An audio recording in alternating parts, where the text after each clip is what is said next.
వెంకటాద్రిపాలెం గ్రామ పంచాయతీకి BRS party బలపరిచిన సర్పంచ్ అభ్యర్థి ఆకుమర్తి నాగమణి కత్తెర గుర్తుపై పోటీ చేస్తూ ఎన్నికల ప్రచారాన్ని హోరెత్తించారు. మిర్యాలగూడ మాజీ శాసనసభ్యులు నల్లమోతు భాస్కర్రావు నాగమణి విజయాన్ని కాంక్షిస్తూ గ్రామంలో బీఆర్ఎస్ పార్టీ నాయకులు కార్యకర్తలతో కలిసి భారీ బైక్ ర్యాలీ నిర్వహించారు. ముందుగా బొడ్రాయి వద్ద పూజలు చేశారు. ఈ సందర్భంగా ఆయన మాట్లాడుతూ తెలంగాణ రాష్ట్రంలో కేసీఆర్ చేసిన అభివృద్ధి తప్ప కాంగ్రెస్ చేసిందేమీ లేదన్నారు.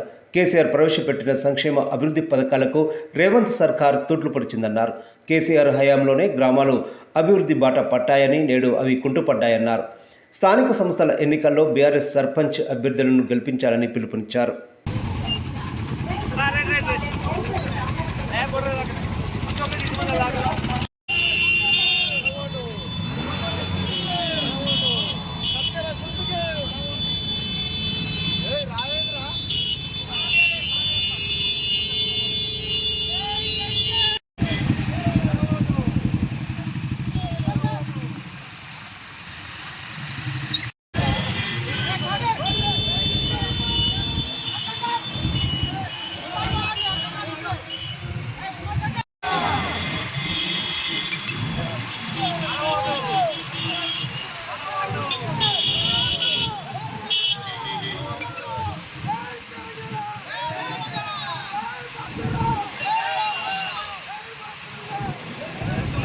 కత్తెర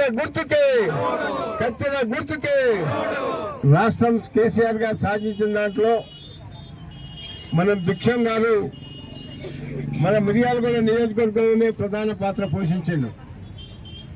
ఎందుకంటే ఆయన తెలంగాణ కోసం ఎప్పుడు పరితపించి మరి ఇదైన భిక్షం గారి యొక్క దీన్ని మనం నిలబెట్టాలంటే బీఆర్ఎస్ అభ్యర్థిని మనం గెలిపించుకోవాల్సిన అవసరం ఉందని చెప్పి అందరికి మనం చేస్తున్నాం.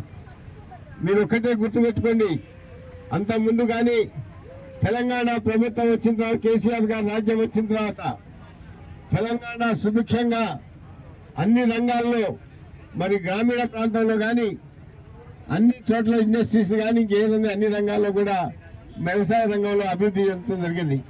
కానీ పొరపాటున మొన్న అందరూ ఆదమర్చి ఉండి మీరందరూ కూడా మొన్న పొరపాటున మరి ఏదో 405 హామీలు ఇచ్చిందనే భ్రమతో మీరందరూ కూడా మరి తప్పుగా ఓట్లు తప్పు వేయటం జరిగింది.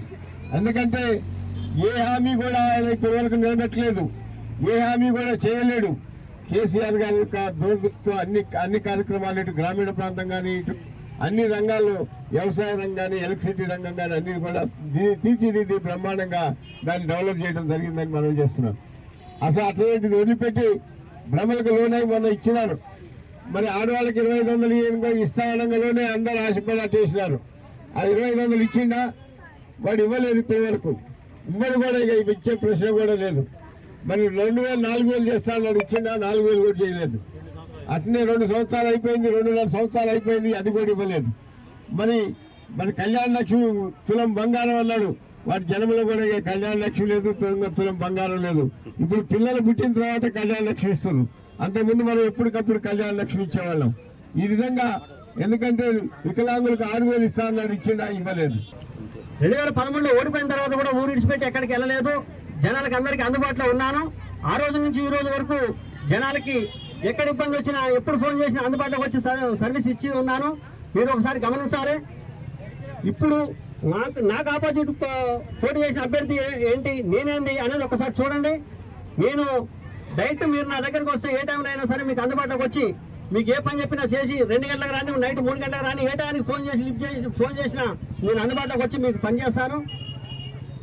ఆపోజిట్ అభ్యర్థి ఆ విధంగా కాదు. మీరు కూడా చూడండి, ఈ రోజు వరకు ఆయన ఎప్పుడు కూడా చేసిన ఆయన కాదు, ఇంతకుముందు పోటీ చేసిన కాదు, ఒక వార్డు నెంబర్ చేసిన అతను కూడా కాదు. ఒకసారి మీరు అందరు గమనించాలి. ఆకుమర్తి అనేది ఆపోజిట్ వ్యక్తి అని ఒకసారి ఆలోచించండి. సర్పంచ్ నేను సర్పంచ్ అయితే ఇంకా ఒక్కడే సర్పంచ్.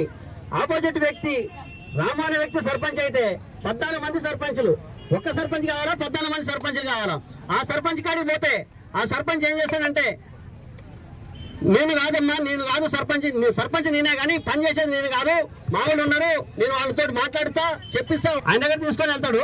తీసుకొని వెళ్ళిన తర్వాత వాళ్ళు సమస్య సాల్వ్ చేయాలి. ఆ విధంగా కాదు, నువ్వు 2ంటికి వచ్చి మధ్యరైతే 3ంటికి వచ్చి నా దగ్గర కూర్చొని నా దగ్గర ఈ సమస్య ఉందంటే డైరెక్ట్ నేను ఎవరికైనా ఫోన్ చేయగలుగుతా, ఈ సమస్యను సాల్వ్ చేయగలుగుతా. మిర్యాలగూడలో కూడా నేను Miryalaguda real estate union president గా అధ్యక్షునిగా ఏకగ్రీవంగా ఎన్నికైన 2500 మంది సభ్యులు ఏకగ్రీవంగా ఎన్నిక చేసుకున్నారు. సరే, ఇక్కడ కొంతమందికి నాకు తెలుసు, నా గురించి తెలిసి ఉండొచ్చు, కొంతమంది తెలియకపోయి ఉండొచ్చు. తెలియని వాళ్ళు కూడా ఒకసారి ఆలోచించండి.